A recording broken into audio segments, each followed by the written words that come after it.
Good morning student. आज हम देखते हैं हिंदी सुलभ भारती कक्षा 7वीं के लिए व्याकरण। पिछले हमारे व्याकरण में हमने संज्ञा शब्द देखा था और संज्ञा क्या होती है, संज्ञा किसे कहते हैं, इसके बारे में हमने लिखा था, जाना था। तो संज्ञा क्या होती है आपको पता है। किसी भी व्यक्ति, पशु, पक्षी, वस्तु, स्थान, गुण, भाव आदि के नामों को हम संज्ञा कहते हैं। हमने संज्ञा के बारे में लिखा था कि संज्ञा के 5 भेद होते हैं। भेद यानी प्रकार। संज्ञा के 5 प्रकार कौन से होते हैं? जातिवाचक संज्ञा, व्यक्तिवाचक संज्ञा, भाववाचक संज्ञा, समुदायवाचक संज्ञा, द्रव्यवाचक संज्ञा। आपने ये संज्ञा के प्रकार लिखे हैं, अपनी कॉपी में देखिए। और हमने इसकी व्याख्या भी लिखी है जातिवाचक संज्ञा में कि जो संज्ञा शब्द किसी प्राणी, वस्तु, स्थान आदि की जाति का या वर्ग का बोध कराते हैं उन्हें जातिवाचक संज्ञा कहते हैं। जैसे फूल है, कांटा है, तितली है, भौरा है इत्यादि। व्यक्तिवाचक संज्ञा में हमने देखा था कि किसी विशिष्ट व्यक्ति या विशिष्ट स्थान के बारे में हमें पता चलता है कि किसी विशेष प्राणी है, विशेष स्थान है, विशेष फूल है, वस्तु है इत्यादि नामों को हम व्यक्तिवाचक संज्ञा कहते हैं। जैसे शिवाजी है, महाराष्ट्र है, यानी विशिष्ट व्यक्ति है। तीसरा हमारा संज्ञा का प्रकार था भाववाचक संज्ञा, जिसमें भावों को, गुणों को, दोषों को दर्शाया जाता है। यानी जिन संज्ञा शब्द से किसी व्यक्ति, स्थान, वस्तु, गुण, दोष अथवा दशा का बोध होता है उसको हम भाववाचक संज्ञा कहते हैं। जैसे बचपन है, मिठास है, वीरता है इत्यादि। चौथा हमारा संज्ञा का प्रकार था समुदायवाचक संज्ञा।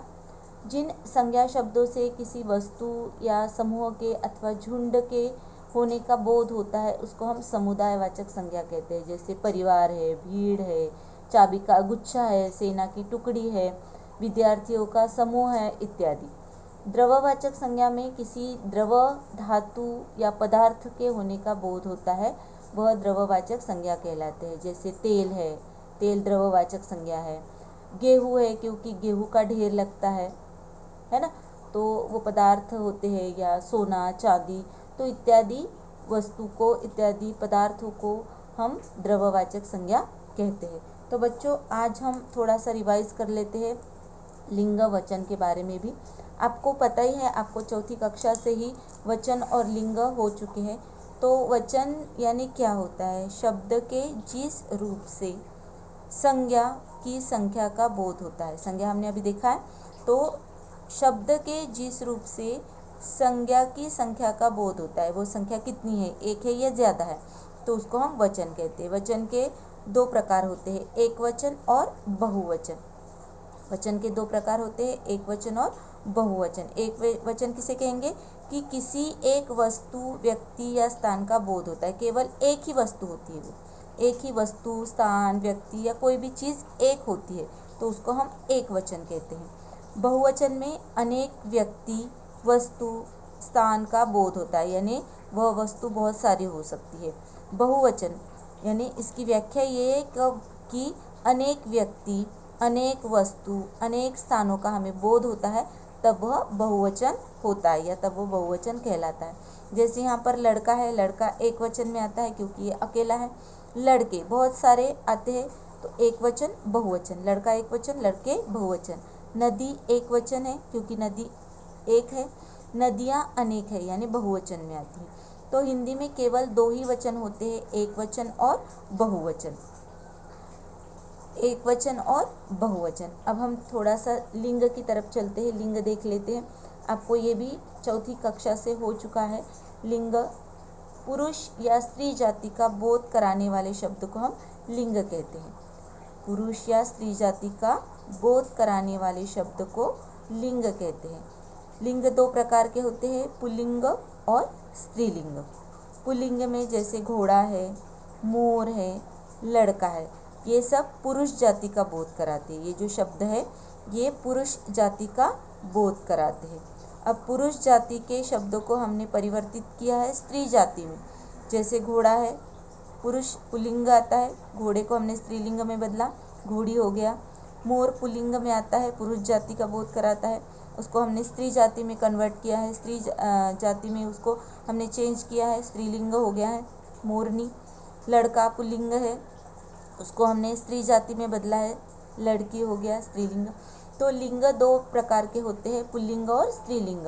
यानी पुरुष जाति का बोध कराते हैं वो पुल्लिंग, और स्त्री जाति का बोध कराने वाले शब्द को हम स्त्रीलिंग कहते हैं। तो हमने लिंग देखा है, वचन देखा है और संज्ञा शब्द के भेद देखे। आज हम देखते हैं सर्वनाम। ठीक है, आज हम देखते हैं सर्वनाम। तो सर्वनाम क्या होता है कि सर्वनाम यानी जिन शब्दों का प्रयोग संज्ञा के स्थान पर किया जाता है उन्हें हम सर्वनाम कहते हैं। जैसे संज्ञा होती है, किसी का नाम होता है संज्ञा। ठीक है, उदाहरण लेते हैं हम, जैसे कि अनु अच्छा गाती है, अनु ने आज अच्छे कपड़े पहने हैं, अनु आज बहुत सुंदर दिख रही है। तो अनु शब्द जो आता है, अनु जो संज्ञा है, उस संज्ञा के स्थान पर हम वह शब्द इस्तेमाल करेंगे कि वह बहुत सुंदर दिखती है, उसने नए कपड़े पहने हैं, वह आज बाजार जा रही है।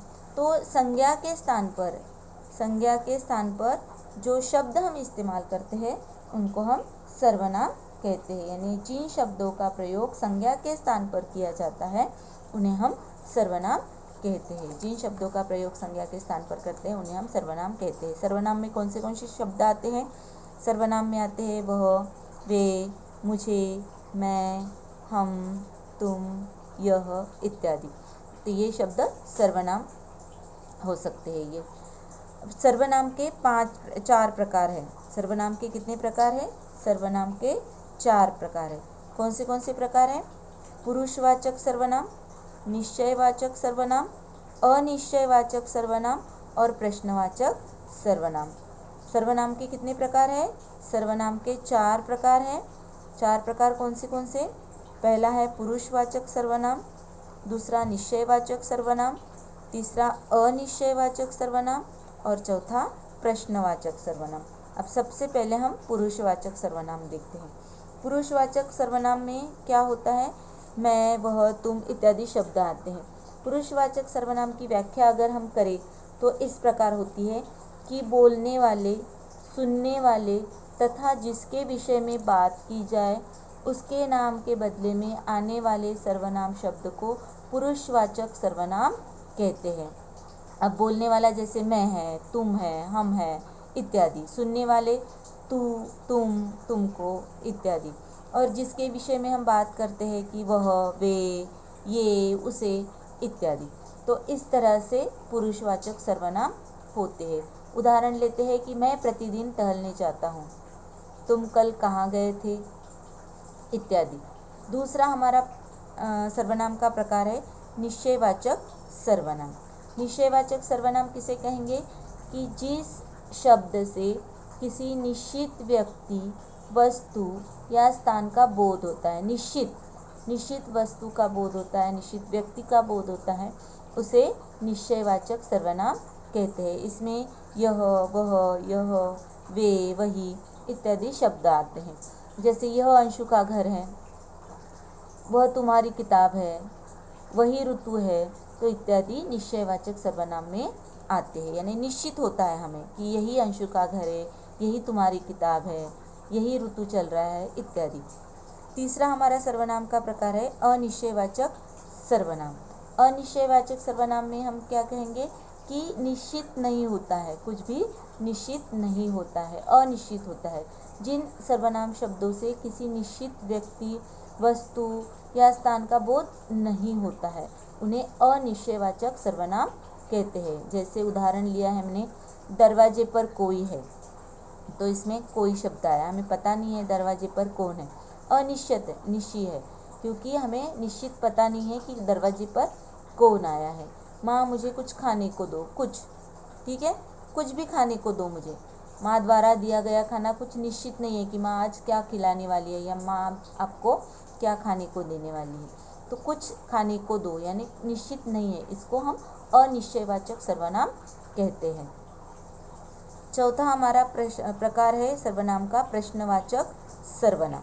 ठीक है, तो प्रश्नवाचक सर्वनाम में हम इसकी व्याख्या इस प्रकार देखेंगे कि इसमें प्रश्न पूछे जाते हैं। जिस सर्वनाम शब्द द्वारा किसी के बारे में प्रश्न किया जाए उसे प्रश्नवाचक सर्वनाम कहते हैं। कि वहाँ कौन है, प्रवीण क्या कर रहे हो, यह कांच किसने तोड़ा इत्यादि। यानी कौन, कहाँ, ऐसे शब्द आते हैं जिससे हम प्रश्न पूछते हैं। तो इस तरह से यह प्रश्न पूछने के शब्द इस प्रश्नवाचक सर्वनाम में आते हैं। तो बच्चों, सर्वनाम के 4 प्रकार होते हैं: पुरुषवाचक सर्वनाम, निश्चयवाचक सर्वनाम, अनिश्चयवाचक सर्वनाम और प्रश्नवाचक सर्वनाम। पुरुषवाचक में मैं, तुम, वह इत्यादि शब्द आते हैं। निश्चयवाचक में यह, वही, वे इत्यादि प्रकार के आते हैं। अनिश्चयवाचक में कोई, कुछ इत्यादि प्रकार के शब्द आते हैं। तो प्रश्नवाचक में प्रश्न पूछने जैसे शब्द, जैसे कौन, कितने, कैसे, क्या इत्यादि प्रकार के शब्द आते हैं। तो आज हमने सर्वनाम देखा है। हमारे नेक्स्ट चैप्टर में हम उपसर्ग और प्रत्यय देखेंगे।